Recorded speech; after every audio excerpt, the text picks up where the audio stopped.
আসসালামু আলাইকুম, শাহানারা কিচেনে সবাইকে স্বাগতম। আমি আজকে মাছ ভুনা করে দেখাবো আলু দিয়ে। আদা রসুন আর পেঁয়াজ বেটে নিয়ে থিয়ে দিয়েছি, আর আলু কুটে রাখিছি।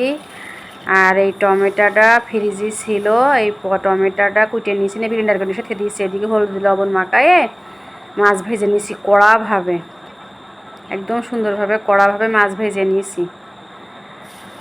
একটা দুঃখের বিষয় কি জানেন, আলুগুলো ভেজে নিয়েছি হলদি লবণ দিয়ে। এই টমেটোগুলো যে দিছিল গত বছর, সে এই বছর আসতেছি মারা গিয়েছে একদম অল্প বয়সে। আমার এক খোকা, তার হাতে টমেটো রয়েছে, রান্না করে খাচ্ছি, মানুষটা হারাই গিয়েছে। কড়াইতে তেল দিয়েছি, দিয়ে পেঁয়াজ ভেজে নিয়েছি, নিয়ে বাটা মশলাটা দিয়ে দিয়েছি, ঝালের গুঁড়োটা দিয়েছি, সর্ষের গুঁড়ো দিয়েছি, জিরের গুঁড়ো দিয়েছি, অল্প একটু আমার সে গরম মশলার গুঁড়ো দিয়েছি, লবণ দিয়েছি আর হলুদ দিছি। একসাথে দিয়ে সুন্দর করে মশলাটা কষিয়ে নিছি, তেলের মধ্যে হালকা একটু পানি দিছি। তো কষাতে কষাতে এবারটা বাটা টমেটোটা দিয়ে দিয়েছি, দিয়ে মশলাটা আবার ভালো করে কষাই নিয়েছি। নিয়ে একটু আলু দিয়েছি, আলু দিয়েও কষাই নিয়েছি। নিয়ে এবার একটু পানি দিয়ে দিয়েছি, দিয়ে নাড়াচাড়া করতে করতে হালকা একটু চিনি দিয়ে দিয়েছি।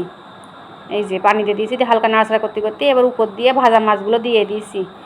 একবার হলেও এইভাবে রান্না করে খেয়ে দেখবেন। লাবানোর আগ দিয়ে ধনের পাতা ছিটিয়ে দিয়েছি, দারুণ মজা হয়, দারুণ টেস্ট হয়। একবার হলেও এইভাবে রান্না করে খেয়ে দেখবেন।